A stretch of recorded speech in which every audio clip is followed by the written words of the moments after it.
Hello प्यारे बच्चों, my future doctors. देखिए आज फिर से मैं आपके पास एक बहुत ज़बरदस्त चीज़ लेकर के आया हूँ। इसे देख करके आपको मज़ा आ जाएगा। थंबनेल में भी आपने देख लिया होगा, जो हमारा थंबनेल है वो क्या कह रहा है बच्चों, best book of biology for NEET. देखिए मैं पिछले 20 सालों से बच्चों को बायोलॉजी पढ़ा रहा हूँ जो नीट के एस्पिरेंट्स हैं और उनको ये सक्सेस मिली है ना।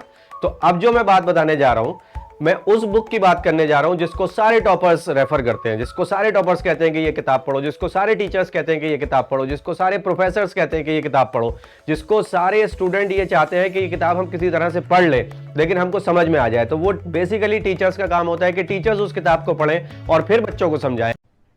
अरे कहना क्या चाहते हो? तो मैं कहना चाहता हूं कि वो किताब है, कौन सी किताब है? NCERT, right.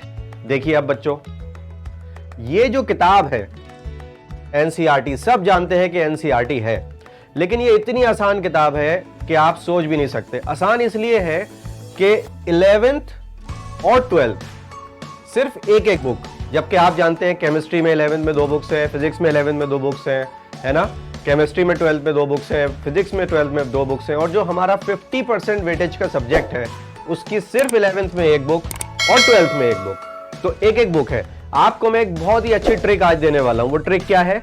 जैसे कि आप जानते हैं कि अभी फरवरी चल रहा है और एक्सपेक्टेड है कि हमारा जुलाई एंड में या अगस्त स्टार्टिंग में हमारा नीट का एग्जाम होगा, है ना।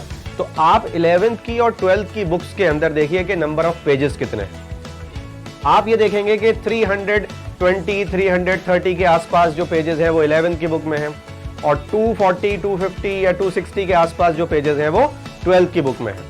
तो इन पेजेस को नंबर ऑफ डेज से डिवाइड अगर आप कर देंगे तो आप ये देखेंगे कि एक दिन में आपको 2 पेजेस भी नहीं पढ़ने हैं इस किताब के। एक दिन में आपको 2 पेजेस भी नहीं पढ़ने हैं इस किताब के। तो इतना कम पेजेस पढ़ने हैं पर डे, है ना। मतलब 2 पेजेस इसके और 2 पेजेस इसके, दैट्स ऑल। क्या जाता है यार, कर लो भाई। 2 पेजेस और 2 पेजेस, आधा घंटा इसमें आधा घंटा इसमें। अब से भी शुरू करोगे ना तो जुलाई तक फोड़ करके रख दोगे नीट को। ये अलग बात है। मैं आपको रेफरेंस के लिए कुछ बुक्स बता रहा हूं, वो भी देख लीजिए आप, ठीक है ना। देखिए ये रही reference book, elementary biology, Trueman's publication. ये बहुत मोटी किताबें, इसमें बहुत ज्यादा कुछ लिखा हुआ है। आपको सिर्फ कोई टॉपिक अगर एनसीईआरटी का समझ में नहीं आता तो वो यहां जाकर के पढ़ लीजिए। इससे एक्स्ट्रा कुछ भी नहीं पढ़ना है। सिर्फ एनसीईआरटी के टॉपिक को समझने के लिए आप इस बुक को रेफर कर सकते हैं कि टॉपिक समझना है तो नहीं। और अगर आपको लगता है कि कोई टॉपिक आपको समझ में नहीं आ रहा है, हमारे चैनल पर कमेंट करिए, हम आपकी स्पेशल क्लास उस टॉपिक की कराएंगे। You are most welcome to write to us, okay. Then you have NCERT exemplar. बच्चों इस किताब को किसी हालत में मत छोड़ना, ना फिजिक्स में, ना केमिस्ट्री में, ना बायोलॉजी में। इस किताब को किसी हालत में मत छोड़ना। इसके क्वेश्चन एज इट इज आपको नीट में मिलते हैं एनसीईआरटी एग्जाम्पलर के। फिजिक्स में भी, केमिस्ट्री में भी, वैल्यूज भी चेंज नहीं होती हैं। और फिजिक्स और केमिस्ट्री की बात जहां तक हम करते हैं ना, तो एनसीईआरटी के जो सॉल्व्ड एग्जांपल्स हैं वहां से भी क्वेश्चंस रखे होते हैं एज इट इज, वैल्यू भी चेंज नहीं होती। बच्चों कर लो उनको भाई, मजा आ जाएगा यार। एक बार करके तो देखो, तुम लोग खुद देखोगे एज इट इज क्वेश्चन रखा हुआ है नीट के अंदर। So please do it, this is my humble request. और मैं इससे ज्यादा क्या कह सकता हूं, बट करने से ही तो होगा ना यार, करोगे नहीं तो कैसे होगा।